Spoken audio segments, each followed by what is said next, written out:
നമ്മുടെ ഈ അരീക്കോട് പ്രദേശത്തിൻ്റെ സ്വതന്ത്ര സമര ചരിത്രവുമായി പഴയ ബന്ധമുണ്ട് നമുക്ക് എന്ന് സൂചിപ്പിക്കാം. ചുള്ളിക്കുളം അഹമ്മദ് കുട്ടിയാജി പാണ്ടിക്കാട് ചന്തപ്പുര പിന്നെ പിടിച്ചെടുക്കൽ പോലീസ് സ്റ്റേഷൻ ആക്രമണവുമൊക്കെയുമായി ബന്ധപ്പെട്ട് ആ സമരങ്ങളിലൊക്കെ പങ്കെടുത്ത ആളുകൂടിയാണ് എന്നാണ് അറിയാൻ കഴിയുന്നത്. ഇതൊന്നും വളർന്നു വരുന്ന അല്ലെങ്കിൽ പുതിയ തലമുറക്ക് നമ്മളെ പോലെയുള്ള ചെറുപ്പക്കാർക്ക് അത്തരം ചരിത്രങ്ങളൊന്നും അറിയില്ല. അപ്പോൾ അതുപോലെ തന്നെ ഇങ്ങനത്തെ പരിപാടികൾ നമ്മൾ നടത്തേണ്ടതുണ്ട്. പ്രാദേശികമായി ഇത്തരം കാര്യങ്ങളൊക്കെ നമ്മൾ ചെയ്യേണ്ടതുണ്ട്. അതിന് മുന്നിട്ടിറങ്ങിയ ഈ സംഘാടക സമിതിയെ അഭിനന്ദിക്കുകയുള്ളൂ. അതോടൊപ്പം തന്നെ ഈ ഹൈന്ദവ സമൂഹങ്ങൾ ഇവിടെ 100ഓളം വരുന്ന കുടുംബങ്ങൾ ഇവിടെ താമസിക്കുമ്പോൾ അവരുടെ ഇടയിലേക്ക് പരാതിയുമായി അവരുടെ കാര്യങ്ങൾ പറയാനെന്ന് വാര്യമുഖത്ത് അഹമ്മദ് ഹാജി ചാത്തങ്ങോട്ട് മേഖലയിൽ നമ്മുടെ ചേരുന്ന സമയത്ത് അദ്ദേഹത്തെ പോയി കാണുകയും അങ്ങനെ രാത്രി 12 മണിയോടടുത്ത് വാര്യമുഖത്ത് അഹമ്മദ് ഹാജി ഒരു തൻ്റെ കുതിരവണ്ടി ഇവിടെ വരികയും ഇവിടെയുള്ള ഹൈന്ദവ സമൂഹങ്ങളോട് എല്ലാ കാലത്തും ഇപ്പോഴും ഉണ്ടാകുക. ആ തരത്തിൽ തന്നെ അന്നും ഇതുപോലെ ഉണ്ടായപ്പോൾ ആ വിഭാഗത്തിലുള്ള ഹിന്ദു സമൂഹങ്ങൾ, ഹൈന്ദവ സമൂഹങ്ങൾ അന്ന് ഇവിടെ ഈ പറയപ്പെട്ട ചുള്ളിക്കുളം അഹമ്മദ് കുട്ടി ഹാജിയുടെ അടുത്ത് വരികയും ഇവിടെ അവർ ചോദിക്കുകയും അവരോടെല്ലാം നിങ്ങളൊരു ഭയപ്പാട് കൂടാതെ ഇങ്ങോട്ട് വന്നോളൂ എന്ന് പറഞ്ഞുകൊണ്ട് അവർക്ക് വേണ്ട സൗകര്യങ്ങൾ ചെയ്തു കൊടുത്തത് ഈ ചുള്ളിക്കുളം തറവാട്ടിലായിരുന്നു എന്നാണ് എനിക്ക് അറിയാൻ കഴിഞ്ഞത്. അപ്പോഴാണ് നമ്മൾ ഇതിനെ കുറിച്ച് പഠിക്കുന്നത്.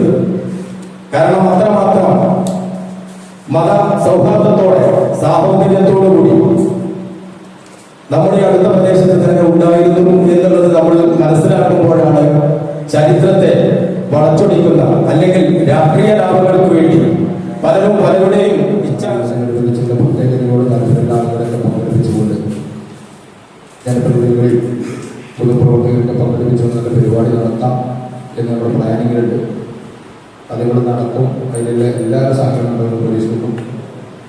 പിന്നെ അതിനോടൊപ്പം തന്നെ നമ്മളെ ഒരുപാട് പഴയ ചരിത്രങ്ങളൊക്കെ നമ്മൾ ഇതിൻ്റെ ഒരുപാട് പഴയ ചരിത്രങ്ങൾ പരിശോധിക്കുമ്പോഴും ഇദ്ദേഹത്തിൻ്റെ ഒരുപാട് അതാത് ആത്മീയത്തോട് നല്ല പ്രവർത്തനങ്ങളും നല്ല പോരാട്ടങ്ങളും കാഴ്ചവെച്ച ശ്രീ വാര്യമുഖത്ത് കുഞ്ഞ് അഹമ്മദാജി എന്ന അന്നത്തെ ശത്രുക്കൾക്ക് പോലീസുകൾ നല്ല യാതൊരു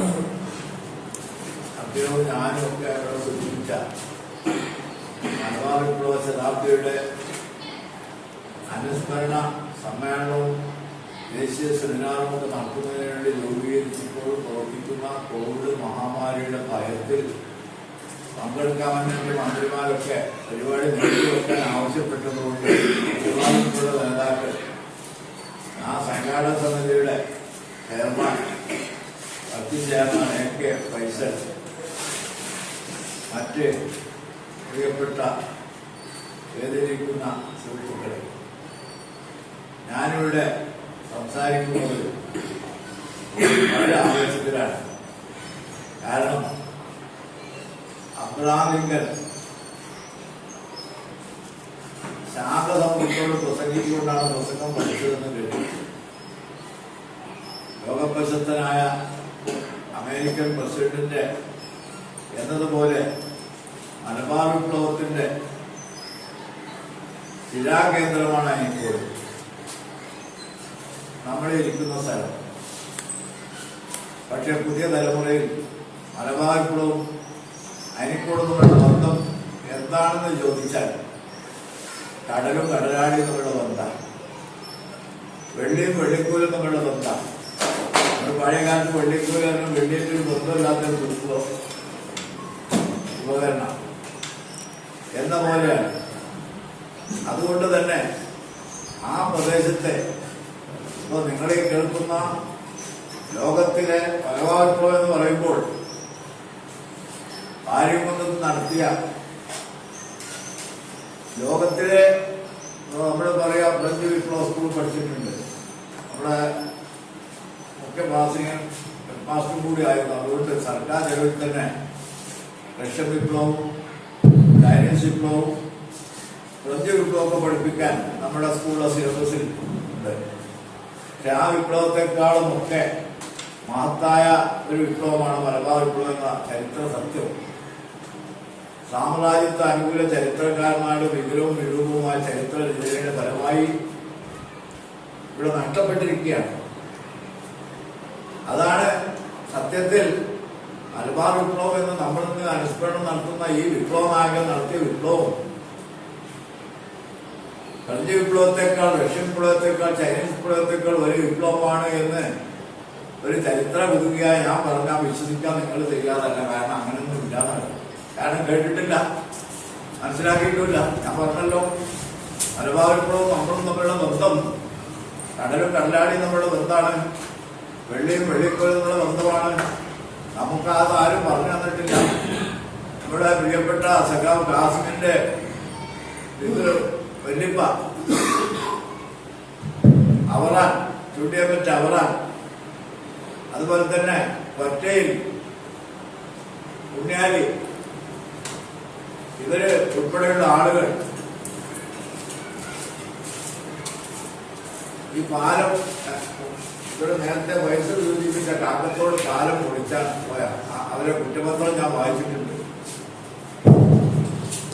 കാക്കത്തോട് പാലം പൊളിക്കൽ, വണ്ടൂർ സബ് രജിസ്റ്റർ ഓഫീസ് കത്തിക്കൽ, വണ്ടൂർ പോലീസ് സ്റ്റേഷൻ കീഴ്പ്പെടുത്തൽ എന്നീ രാജ്യദ്രോഹ കുറ്റങ്ങൾക്ക് കണ്ടാലറിയാവുന്ന 50 പേരുടെ പേരിൽ കേസെടുത്തിരിക്കുന്നു എന്ന് ഇന്നും നമ്മുടെ രേഖകൾ കാണാം. പഴയ രേഖ, വക്രീകരിക്കാത്ത രേഖ. നമുക്കിവിടെ സൂചിപ്പിച്ച് ഇത്തരം രേഖകളൊന്നും കിട്ടില്ല. ഇതൊരു അത്യപൂർവ ശേഖരമാണ്. അത്തരത്തിലുള്ള മഹത്തായ ഒരു സംഭവം. അതാണ് ഞാൻ പറഞ്ഞത്. ഞാനത് വെറുതെ പറയുകയല്ല. ഞാൻ അന്താരാഷ്ട്ര വേദികളിലും ദേശീയ തലത്തിലുമൊക്കെ എന്റെ പേപ്പർ അവതരിപ്പിച്ച് ഇക്കാര്യം സമർപ്പിച്ചപ്പോൾ ഡോക്ടർ ഇർഫാൻ ഹബീബ് ഉൾപ്പെടെയുള്ള അന്താരാഷ്ട്ര ചരിത്രകാരന്മാർ എന്റെ വാദം അംഗീകരിച്ചിട്ടുണ്ട്. ICHR അംഗീകരിച്ചിട്ടുണ്ട്, ഗവേഷണ കൗൺസിൽ.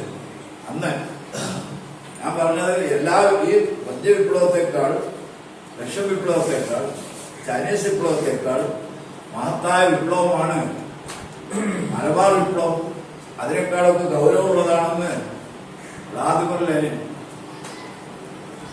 ലോക ഭരണാധികാരികൾ പ്രമുഖനും സോവിയറ്റ് വിപ്ലവത്തിന് നേതൃത്വം നൽകി ചാതക്യത്തെ പരാജയപ്പെടുത്തി അവിടെ ബോൾഷെവിക് സ്ഥാപിക്കുകയും ചെയ്ത കമ്മ്യൂണിസ്റ്റ് പാർട്ടിയുടെ പഴയകാല Soviet general secretary Vladimir Putin എഴുതിയിട്ടുണ്ട് മലബാർ വിപ്ലവത്തെ കുറിച്ച്.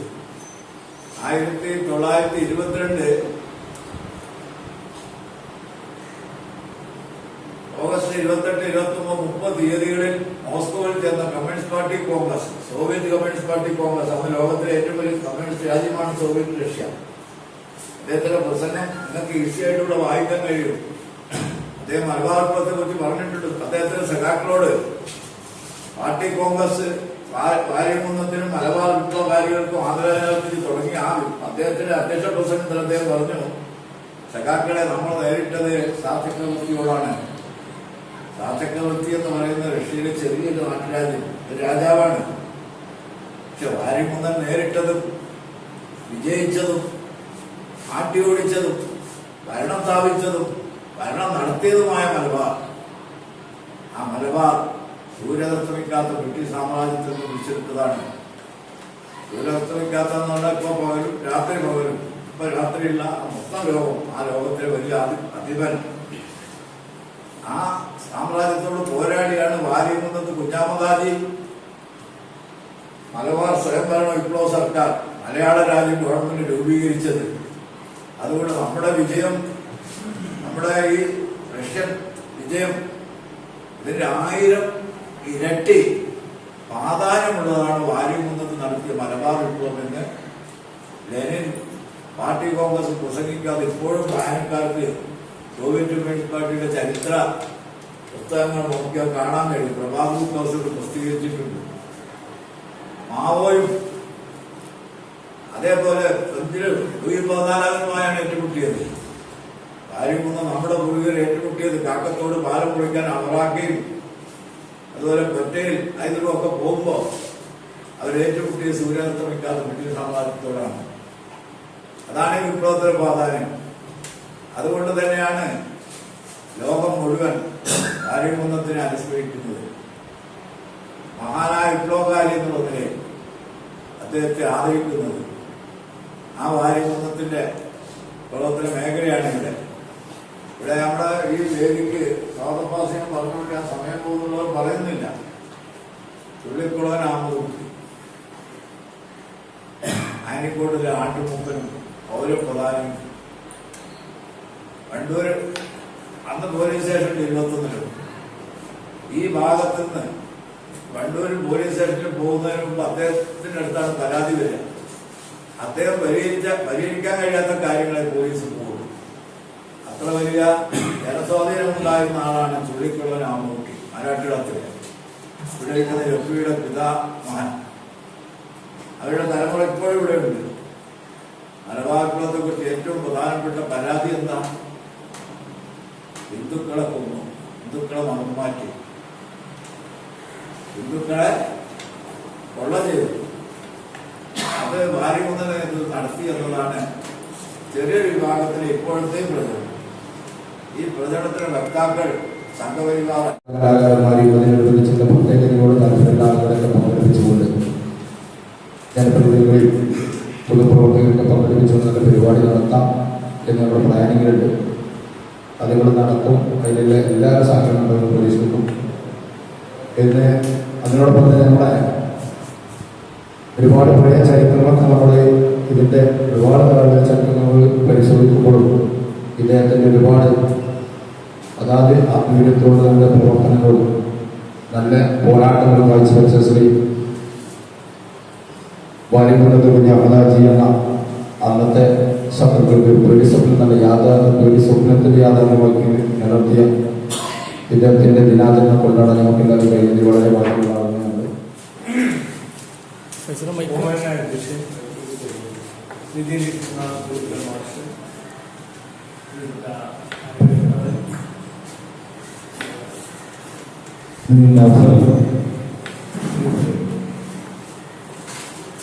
സത്യമാണെങ്കിൽ വാര്യംകുന്നത്തും കുറിച്ച് അനുസ്മരണ പ്രഭാഷണമല്ല, അനുസ്മരണ ചർച്ചയാണ്.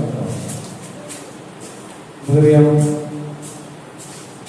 ഐതിഹാസികമായ സാധനം നമ്മുടെ ചരിത്രത്തിൽ രേഖപ്പെടുത്തിയ ഐതിഹാസികമായ സാധനം നടത്തിയ വാര്യംകുന്നത്തും ഐതിഹാസികം എന്ന് പറയുമ്പോൾ ഇപ്പോൾ പുതിയാണ്.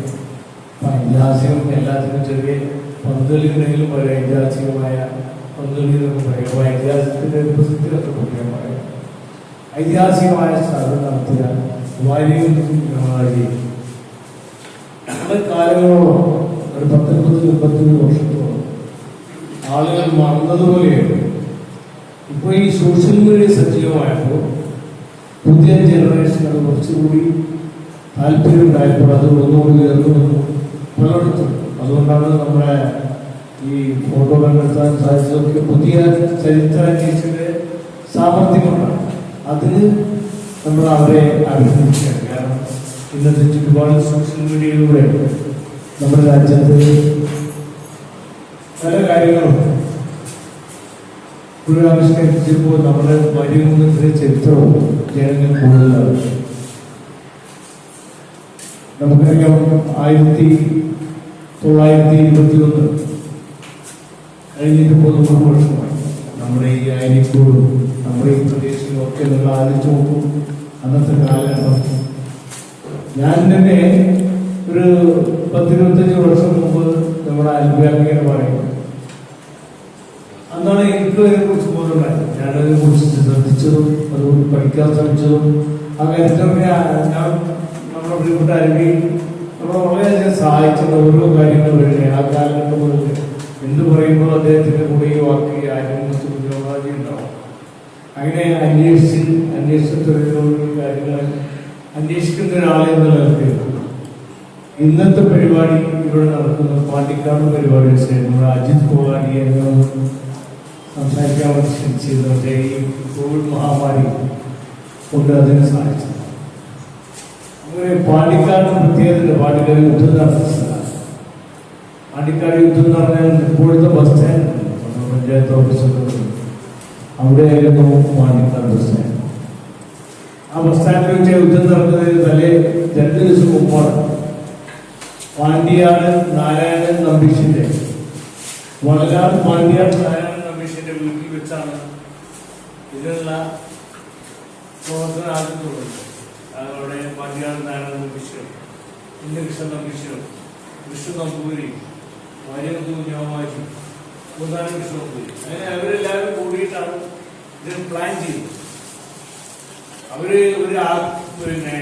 ബ്രിട്ടീഷുകാരെ എതിർത്ത് എന്നുള്ളത് മാത്രമേ അവിടെ ഉണ്ടായിട്ടുള്ളൂ. വർഗീയത അവിടെ ഉണ്ടായിട്ടുണ്ടായിരുന്നു. അവിടെ ഹിന്ദു മുസ്ലിം വർഗീയത എന്നുള്ളതല്ല, ജാതി മത വർണ്ണ ചിന്തകൾക്ക് അതീതമായി നമ്മുടെ രാജ്യത്തിന്റെ സ്വാതന്ത്ര്യത്തിനുള്ള ലക്ഷ്യം മാത്രമേ ഉണ്ടായിട്ടുണ്ടായിരുന്നു. അതിന്റെ അടിസ്ഥാനത്തിൽ നിങ്ങളുടെ പാണ്ടിക്കാട് പള്ളിയിലെ പാണ്ടിക്കാട് മഹൽ ടൗൺ പള്ളിയുടെ കവലയിൽ വെള്ളിയാഴ്ച പൊതുവാഴ്ച കാര്യങ്ങളിൽ MP നാരായണ മേനോൻ പ്രസംഗിക്കുകയാണ്. അപ്പോൾ അവിടെ വർഗീയതയുണ്ട്, പള്ളിയുടെ അകത്ത് കയറിയിട്ടാണ് പ്രസംഗിക്കുന്നത്. അപ്പോൾ അത്തരം വർഗീയത ഇല്ലാത്തൊരു യുദ്ധത്തെ, ഒരു സമരത്തെ വർഗീയവൽക്കരിക്കേണ്ട ആവശ്യം ബ്രിട്ടീഷുകാർക്കുണ്ടായിരുന്നു. ഡിവൈഡ് ആൻഡ് റൂൾ എന്നുള്ള അവരുടെ സിസ്റ്റം വർക്ക് ചെയ്തതാണ്. ഹിന്ദു മുസ്ലിം ഒരുമിച്ച് നിന്നാൽ ഞങ്ങൾക്ക് തീരെ രക്ഷയില്ല എന്നുള്ള അവരുടെ ഒരു പ്ലാനിങ് ആണ്. ഖിലാഫത്തുകാരുടെ ഡ്രസ് ധരിച്ച് കുറെ പേര് ഊരിൽ പോയി കുറെ ഹിന്ദുക്കളെ കൊന്ന് അവരെ കണ്ടിട്ട് അങ്ങനെ അവർ ബ്രിട്ടീഷുകാർ പട്ടാളക്കാരുടെ ഭാഗത്തുനിന്നുള്ള ബ്രിട്ടീഷുകാരന്മാരുടെ ഭാഗത്തുള്ള പേരുകൊണ്ട് മുസ്ലിമായിരിക്കാം, അതായത് ഹിന്ദു കൊണ്ട് മുസ്ലിം കൊണ്ട് അതുപോലെ തന്നെ എല്ലാവരും ഉണ്ട്. അവരെ സംബന്ധിച്ചിടത്തോളം പൈസ എന്നുള്ളതാണ്. പൈസയ്ക്ക് വേണ്ടി ബ്രിട്ടീഷുകാർ പൈസ കിട്ടുമെന്നുള്ളത് കൊണ്ട് ബ്രിട്ടീഷുകാർ പറയുന്ന എല്ലാ തമ്മാനത്തിനും അങ്ങനെ കൂട്ടുന്ന പോലെ സംഭവങ്ങൾ ഇന്ന് ഇപ്പോൾ നമ്മൾ പേടിക്കുന്ന സംഭവം എന്താണെന്ന് വെച്ചാൽ, ഇപ്പൊ നമ്മൾ പേടിക്കുന്ന സംഭവത്തിൽ നമ്മളാൽ വർഗീയത ഇല്ലാത്ത ഇത് നമ്മുടെ മഹാത്മാവിന്റെ ഫോട്ടോക്ക് വിളിച്ചു പോലും ആത്മസംതൃപ്തി നേടുന്ന ആളുകളാണ് നമ്മുടെ നാട്ടിൽ. ഇപ്പൊ ഒരു പാർട്ടി കഴിഞ്ഞ ദിവസം ഞാൻ കണ്ടു, കത്തിയെടുത്ത് കരുത്ത് ധരിച്ച് 21 ഊരിയ കത്തി ഞങ്ങൾ വെച്ചിട്ടാണെന്നുള്ള മുദ്രാവാക്യം വെച്ച് നമ്മുടെ നാട്ടിൽ നടത്തുന്നത് ശരിക്കും RSSന്റെ പ്രചോദനമാണ്. RSSകാര് വീണ്ടും വീണ്ടും അവര് പറയുന്നത് ഇതിലേക്ക് ആളുകൾ ശ്രദ്ധിക്കാവുന്നതിലേക്കുള്ള പ്രചോദനം നൽകുന്ന പരിപാടിയാണ് ആളുകൾക്ക് നമ്മൾ വൈകുന്നത്തെ എന്ന് പറഞ്ഞിട്ട് നമുക്കറിയാം. ഇത് ജാതി മത ചിന്തകൾക്ക് അതീതമാണ്. നമ്മുടെ സ്വാതന്ത്ര്യത്തിന് വേണ്ടി പോരാടിയ ഈ പേരറിയാത്ത അറിയപ്പെടാത്ത ഭൂപാതകളുടെ ജീവിതത്യാഗം അതിൽ പ്രധാനിയും രാജ്യത്തിന് വേണ്ടി ഏറ്റവും കൂടുതൽ ബ്രിട്ടീഷുകാരുടെ ഏറ്റവും ത്യാഗമാണ് 1921 അദ്ദേഹത്തെ സൗദി അറേബ്യയിലേക്ക് നാടുകടത്താനെന്ന് പറഞ്ഞു. സൗദി അറേബ്യയിലേക്ക് പോകാൻ അദ്ദേഹത്തിന്റെ ഏറ്റവും അടുത്ത സുഹൃത്തിനെ പിടിച്ചുകൊണ്ടാണ് പട്ടാളം അദ്ദേഹത്തെ പോയി അറസ്റ്റ് ചെയ്യുന്നത്. അവിടെ ചൊക്കാട് വെച്ചത് അറസ്റ്റ് ചെയ്തത്. അപ്പൊ നമുക്ക് മനസ്സിലാക്കേണ്ട വാര്യത്തിനെ കുറിച്ച് നമ്മൾ പറയുകയാണെങ്കിൽ ആ വാര്യത്തിന്റെ ചരിത്രം നമ്മൾ യഥാർത്ഥ ചരിത്രം പഠിക്കണം. ഇപ്പൊ ചരിത്രങ്ങളൊക്കെ വികലാകാം. നമ്മുടെ പുസ്തകങ്ങൾ ബ്രഹ്മാനന്ദ എഴുതിയ പുസ്തകങ്ങളൊക്കെ നമുക്ക് വായിക്കാം. നമ്മുടെ വാര്യത്തിനെ കുറിച്ച് കുറേ പുസ്തകങ്ങളുണ്ട്. അതൊക്കെ വായിച്ചാൽ നമുക്ക് അതിന്റെ സന്ദർഭം ഉൾക്കൊള്ളാൻ സാധിക്കും. ഇപ്പോഴേതായാലും ആളുകൾ കുറച്ചുകൂടി കുറച്ചുകൂടി വാര്യത്തിനെ കുറിച്ച് 1920 കുറിച്ചൊക്കെ സംസാരിക്കാനും അതിനെക്കുറിച്ച് പഠിക്കാനും തയ്യാറായിട്ടാണ്. അത് വളരെയധികം സന്തോഷം. പണ്ടൊക്കെ ഇത് പറയുമ്പോൾ ഞാൻ ഇന്നാള് നമ്മുടെ ഇത് കാക്കാത്തോട് പാലത്ത് കാക്കാത്ത പാലത്തിന്റെ അവിടെ എന്നോട് ഒരാളോട് എന്തായാലും ബ്രിട്ടീഷുകാരുടെയൊക്കെ പാലടിക്കുകയാണ്. ഞാൻ എനിക്ക് വിഷമം പറഞ്ഞു. കാരണം ആ പാലത്തിന് ചരിത്ര അറിയില്ല. അതുകൊണ്ടാണ് പറഞ്ഞത് ബ്രിട്ടീഷുകാരുടെയൊക്കെ പാലം അടിപൊളിയാണ്. അത് അവിടെ ആ പാലം കാണാൻ കാരണം മറ്റേ പാലം നമ്മുടെ ആളുകൾ ബ്രിട്ടീഷിന്റെ ഗവൺമെന്റ് വരുന്നതിന് എതിരായി പൊളിച്ചു നീക്കിക്കൊണ്ടാണ് പറഞ്ഞത്. ആ കാര്യം അറിയില്ല. അത് സംബന്ധിച്ച് പാലത്തിന് ഉറപ്പ് കിട്ടിയത് ബ്രിട്ടീഷുകാരുണ്ടാക്കിയതുകൊണ്ടെന്ന് മാത്രമേ അറിയൂ. അപ്പൊ നമ്മുടെ ആളുകൾക്ക് ചരിത്രത്തെ കുറിച്ച് കൂടുതൽ ഇപ്പൊ പാണ്ടിക്കാട്ടുകാരെല്ലാം കൂടുതൽ തത്വപ്രയുദ്ധത്തിൽ പങ്കെടുത്തത്. അരിപ്പൂര്, ചമ്പ്രശ്ശേരി, അതുപോലെ ഭാഗങ്ങളിലെ ആളുകളാണ് ഏറ്റവും കൂടുതൽ ആ യുദ്ധത്തിൽ പങ്കെടുത്തത്. അതിൽ ബ്രിട്ടീഷ് പട്ടാളത്തിന് ഏറ്റവും കൂടുതൽ ആൾനാശം സംഭവിച്ച യുദ്ധമാണ് പാണ്ടിക്കാട് നടന്നത്. ചരിത്ര രേഖകളുണ്ട്, അവർ പറയില്ല. അത് 3-4 ആളുകൾ, നൂറുകണക്കിന് ആളുകൾ ശവശരീരങ്ങളുള്ളത്. പാണ്ടിക്കാട് നിങ്ങൾക്കറിയാം, നമ്മൾ പാണ്ടിക്കാട് സഖാവ് സുന്ദീന്റെ വല്യപ്പാണ് ഈ നമ്മുടെ മരിച്ചു കിടക്കുന്ന ആളുകൾ കത്തിക്കാൻ വേണ്ടി അറിയുന്നത്. അദ്ദേഹത്തിന് കുട്ടിനെ കാണാൻ വേണ്ടി പതുക്കെ കൂടി ഇറങ്ങി ഒരു മരണം ചൂടുവെച്ച് പോലീസ് പെട്രോൾ വെച്ച് കത്തിക്കാൻ ശ്രമിച്ചത്. അയാൾ തെളിച്ച് പോയി പെട്രോൾ വെച്ച് പോലെ അടിയും ചെയ്തു. അയാൾ അടക്കം കൊടുത്തത് 3 ദിവസം ജീവിതമായിക്കൊണ്ടെന്ന് അദ്ദേഹം വെച്ചത്. അങ്ങനെ വളരെ ക്രൂരത നിറഞ്ഞൊരു സ്ഥലവും അത് ക്രൂരത നിറഞ്ഞ പ്രവർത്തനമാണ് ബ്രിട്ടീഷുകാരുടെ നമ്മുടെ മാധ്യമങ്ങൾക്കും അതുപോലെ തന്നെ നമ്മുടെ സർവസാധാരണ വരുന്നുണ്ടാണ്. അതിനെക്കുറിച്ച് ഇപ്പോൾ നിങ്ങൾക്കറിയാം, നമ്മുടെ ഇന്ത്യ ഗവൺമെന്റ് RSS എന്താ ആഗ്രഹിച്ചോ നടപ്പിലാക്കുന്ന ICHR-ന്റെ നിഘണ്ടുവിൽ 387 ആളുകളുടെ അവർ നീക്കം ചെയ്തുകൊണ്ട് എന്തായി കൂടുതൽ ആളുകൾ പഠിക്കാനും ഒക്കെ കാരണമായി എന്നുള്ള അഭിപ്രായം.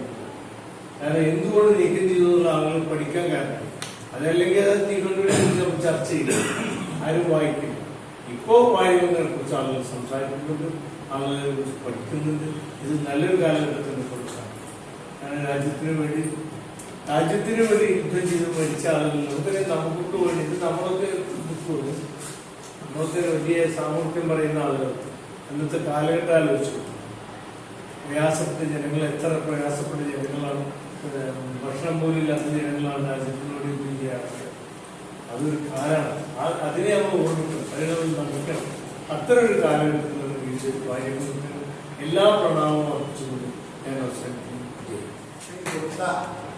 ബ്രിട്ടന്റെ സേനയാണ് ക്ലോസറ്റ് റെജിമെന്റ്. ക്ലോസറ്റ് റെജിമെന്റിന്റെ പ്രത്യേകത യുദ്ധ നൈപുണ്യം മാത്രമല്ല, അത്യന്താധുനിക ആയുധം ഉപയോഗിക്കുന്ന പിഴവുകൂടെ ഉപയോഗിക്കുന്നത് മാത്രമല്ല, എന്ത്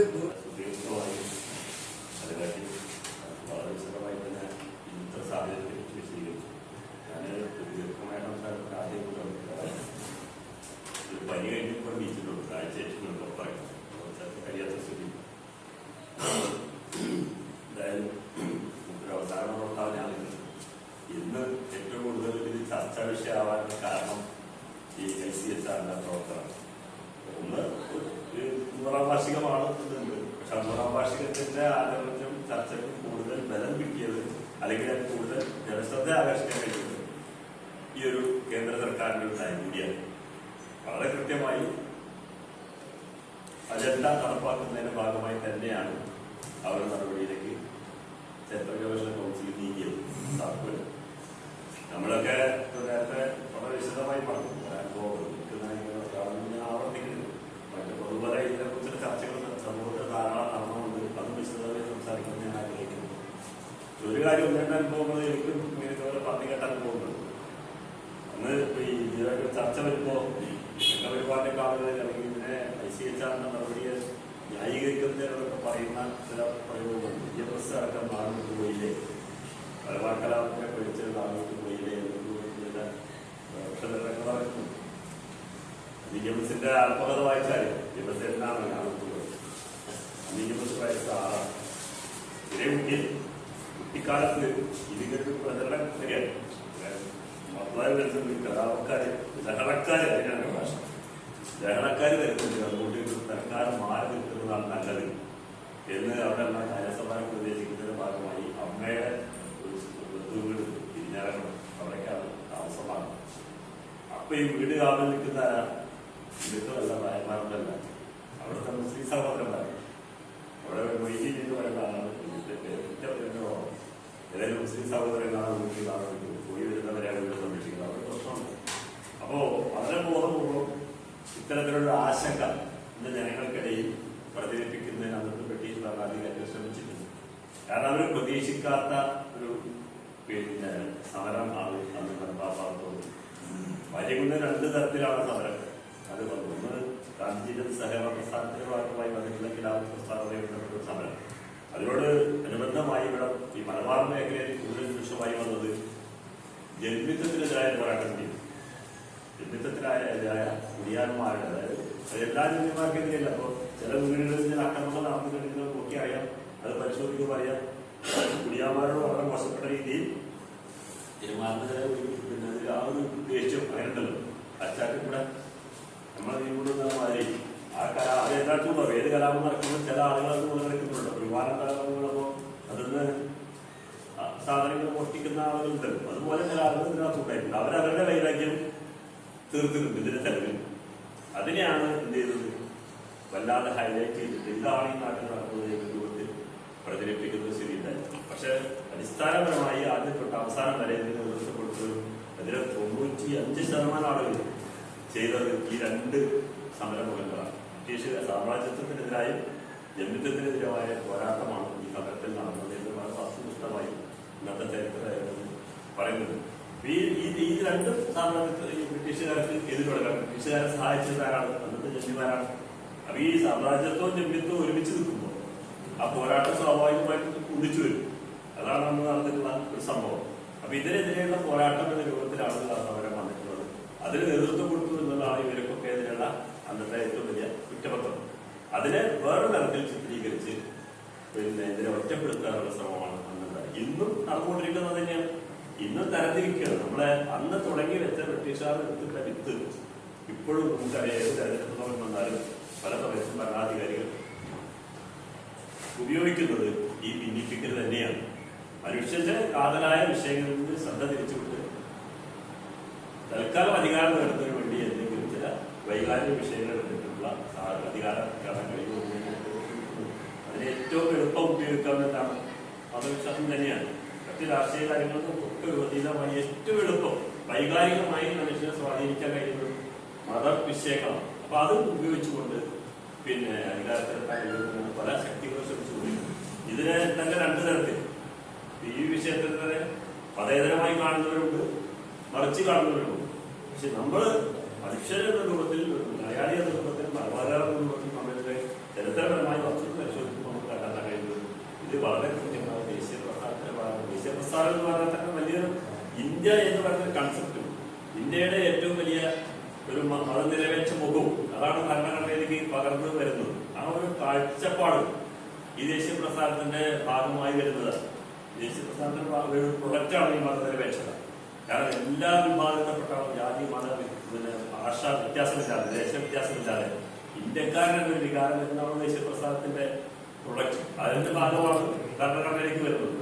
അതിനെ തകർക്കുന്ന ഒരു നടപടികളാണ് ഇന്ന് നമ്മുടെ രാജ്യം ഭരിക്കുന്നവരടക്കം ചെയ്തുകൊണ്ടിരിക്കുന്നത്.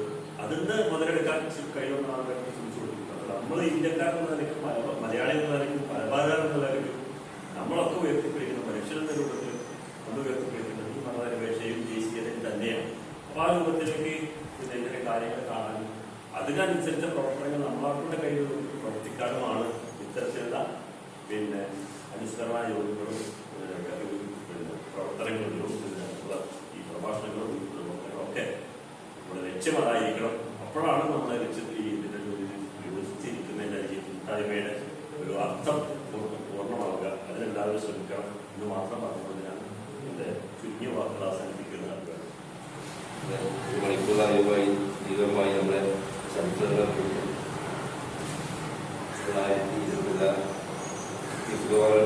1920 മലബാർ പോരാട്ടത്തിൻ്റെ എല്ലാ കാര്യങ്ങളും വളരെ വ്യക്തമായി അറിയാൻ അതുപോലെ നാസിലാക്കാൻ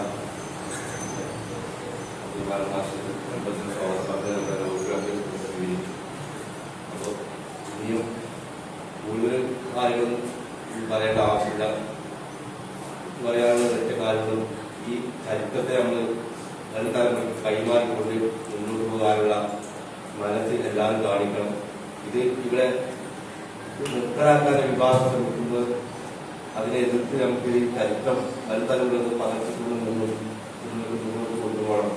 കാരണം നമ്മുടെ ഇന്ന് ഈ സൗഭാഗ്യത്തിന് കാരണക്കാരായി ഇന്ന് ജീവൻ കൊടുത്ത് പോരാടിയ കുഞ്ഞാമറാജി നേതൃത്വം കുഞ്ഞാമറാജി അരിമന്നത്ത്, അതുപോലെ തന്നെ അതിനോടൊപ്പം നമ്മളെ കുറേ വല്യപ്പന്മാരെല്ലാവരും പല തറവാട്ടിലുള്ള വല്യപ്പന്മാരുണ്ട്. ഒരുപാട് ആൾക്കാർ നമുക്ക് വേണ്ടി ഇവിടെ മരിച്ചു വീഴ്ത്തി മണ്ണിൽ മരിച്ചു വീഴ്ത്തുണ്ട്. അവരൊക്കെ അവരുടെ ഈ ദിനത്തിൽ ഓർമ്മിച്ചുകൊണ്ട് ഈ അനുസരണത്തിന് അഭിവാദ്യങ്ങൾ കൊടുത്തുകൊണ്ട് നമ്മുടെ ഭാര്യമുന്നത്ത് ഫൗണ്ടേഷന്റെ ദേശീയ ചെയർമാൻ അലിവേക്കാണ്, അതുപോലെ തന്നെ ഭാര്യമുന്നത്ത് ഫൗണ്ടേഷന്റെ ദേശീയ ജനറൽ സെക്രട്ടറി ലിയോണ മസറാക്ക, അതുപോലെ തന്നെ നമ്മുടെ നേതാക്കളായ അന്നുമാർ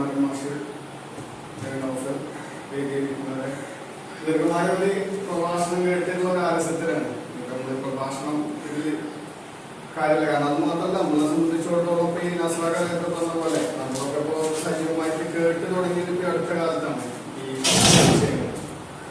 അപ്പോ ഇത്തരം ദിനാചരണങ്ങൾ കൊണ്ട് ഉദ്ദേശിക്കുന്നത് പുതിയ തലമുറക്ക് ചരിത്രബോധവും രാഷ്ട്രീയ ബോധവും അവരിൽ, കാരണം അവർക്ക് അത് ആക്സിഡന്റ് പോകുന്നുണ്ട്, ഒരുപാട് കാര്യങ്ങളുണ്ട്. അപ്പോ ഇത്തരം കാര്യങ്ങള് പുതുതലമുറക്ക് കൈമാറുക എന്നുള്ളത്, അത് ഒരുപാട് കാര്യങ്ങൾ നമ്മൾ സ്വാഭാവികമായിട്ട് തലമുറക്ക് കൈമാറ്റം ചെയ്തു പോകുന്നുണ്ട്. പക്ഷെ മുമ്പ് സാമ്രാജ്യത്വ ശക്തികളും മുമ്പ് രാജ്യങ്ങളും സിംഹാസനങ്ങളുമാണ് കീഴടക്കിയിരുന്നെങ്കിൽ ആ സാമ്രാജ്യത്വ പ്രവർത്തനത്തിന്റെ രീതികൾ ഇന്ന് വളരെ വ്യത്യസ്തമാണ്. പല രീതിയിലാണ്, അത് സൈലന്റ് കില്ലിംഗ് ആണ് നടത്തിക്കൊണ്ടിരിക്കുന്നത്. അപ്പൊ അതുകൊണ്ട് ഒരു ലോകവീക്ഷണമുള്ള രാഷ്ട്രീയ ബോധമുള്ള ഒരു പൊതുതലമുറ ഉണ്ടായിട്ടില്ലെങ്കിൽ ഇത് നമ്മളെ കാർന്നതിന്റെ പ്രത്യാഘാതം നമ്മൾ തിരിച്ചറിയാതെ പോകും. അപ്പൊ അതുകൊണ്ട് ഇത്തരം ദിനാചരണങ്ങളും ഒക്കെ തന്നെ അതിന് നമുക്ക് കരുത്തും പ്രചോദനവുമാകുന്ന രീതിയിൽ വസ്തുതകൾ മനസ്സിലാക്കാനുള്ള അവസരങ്ങളാകട്ടെ എന്നും സാമ്രാജ്യത്വ വിരുദ്ധ പോരാളിയും നമ്മുടെ സ്വതന്ത്ര സമര സേനാനിയുമായ വാര്യംകുന്നത്ത് കുഞ്ഞഹമ്മദ് ആലിയുടെ ഈ 100ാം വാർഷിക ചരമ രക്തസാക്ഷി സമ്മേളനത്തിൽ ആ പൂർവികരുടെ പ്രത്യേകം ആദരാഞ്ജലികൾ അർപ്പിച്ചുകൊണ്ട് ഞാൻ എന്റെ വാക്കുകൾ ഉപസംഹരിക്കുന്നു. നമസ്കാരം.